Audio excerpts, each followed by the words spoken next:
Have you ever noticed how quickly your mind can put your spouse on trial? That's exactly what mine did one Saturday morning at breakfast. I just set down eggs and pancakes on the table and called everyone to eat. Usually, my husband and children come running to gather around the table. They thank me, and a jolly ruckus unfolds. But on this particular day, my husband's attention was wrapped up in a game that he was watching. The children were bickering, and I don't know if it was the gray weather or the lingering illness that we were all still recovering from, but everybody's mood was sour that day, including mine. Nobody came to breakfast when I called them, and our food was quickly getting cold. I was holding the baby, and she reached out her cute, chubby little hand and swiped a carton of eggs from the counter onto the ground. They came crashing down, creating this big, slimy mess all over the kitchen floor. Exasperated, I called everyone again in a less than warm tone and let the last plate fall with a louder than necessary thud on the kitchen table. The kids kept fighting. My husband was trying to get them to stop harping on each other, and the baby was at the end of her last straw. I left the table frustrated and went upstairs to put her down for a nap, angry that our Sunday family breakfast had been ruined. At this point, the courtroom inside my mind began dissecting its case. I was both the victim and the judge. My husband stood as the accused. His crimes? He didn't appreciate my breakfast. He cared more about watching the game than spending time with us. I was the only one trying. The evidence was my feelings. The gavel in my mind fell with a loud bang as the sentence of a cold shoulder was decided for the offender. And I know this was not my greatest moment. As I settled the baby and settled my nerves, I started reflecting on how a bad moment can really poison one's mind for ungenerous thinking about those we love the most. Marriages don't unravel because of one bad day. More often, they unravel because ordinary disappointments quietly become evidence for a story that we've stopped questioning. The accumulation of many stressful moments that perpetuate a negative story about your spouse and your relationship, reflecting in how you respond to them and then how they respond to you. It becomes death by a thousand paper cuts. How many times does our pain or frustration lead us to think the very worst of our spouses? It's amazing how quickly one missed breakfast can become evidence for a very negative narrative.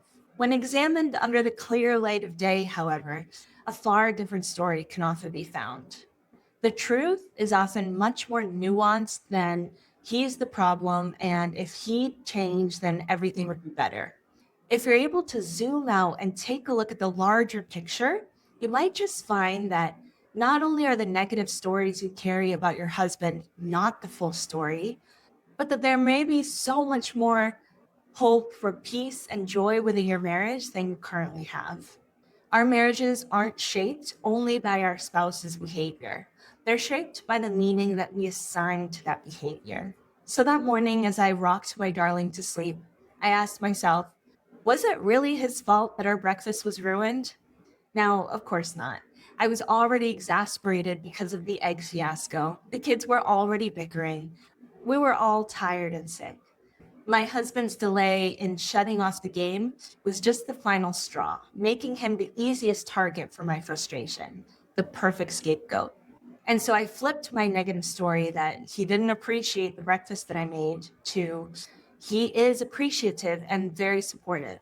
And as I searched for evidence for my new positive story, lo and behold, there was loads of it. Yes, he delayed in shutting off the game, but he had also spent the morning tending to our garden. He'd worked late the previous night and still got up early with our baby. And even though he wasn't feeling great, was about to go back to that same demanding job. The stories we repeatedly tell ourselves about our spouse become the marriage we experience. The more generous that I've become in my perspectives, the more our reality seems to rise to meet it. By the time I came back downstairs, the kids had been building a city together made up of magnet tiles, and my husband was getting ready to leave for work. With a kiss goodbye and the soft laughter of our children in the background, I was glowing in warmth, gratitude, and love for my husband and this beautiful life that we've built together. The morning hadn't changed, My husband hadn't changed, but my perspective had. And that was enough to change everything. In my experience, both as a wife and also as a relationship coach, the greatest threat to a marriage isn't conflict, it isn't stress, and it isn't even compatibility. It's the unconscious stories we mistake for reality. So many marriages have two husbands. There's the man standing in front of you, and there's the version of him living inside your head. One of them is real. The other is made up from assumptions, fears, and expectations. Most of us spend our marriage responding to the second one. Our minds are prediction machines. They don't simply observe reality, they construct it. Every painful interaction becomes evidence. Every disappointment gets filed. And soon we're no longer asking, what really happened today? We're asking, how does today prove the story that I've already decided is true? The stories we rehearse become the marriage that we live. Now, of course, that morning the eggs were still broken, our breakfast was still eaten cold, and nothing about the morning had really changed except for one thing. I'd stopped asking, what's wrong? And I started asking, what story am I believing right now?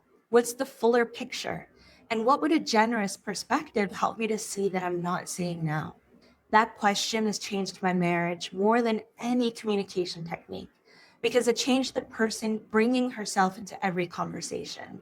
The quality of your marriage may depend less on fixing everything and so much more on the story that you're rehearsing about your husband.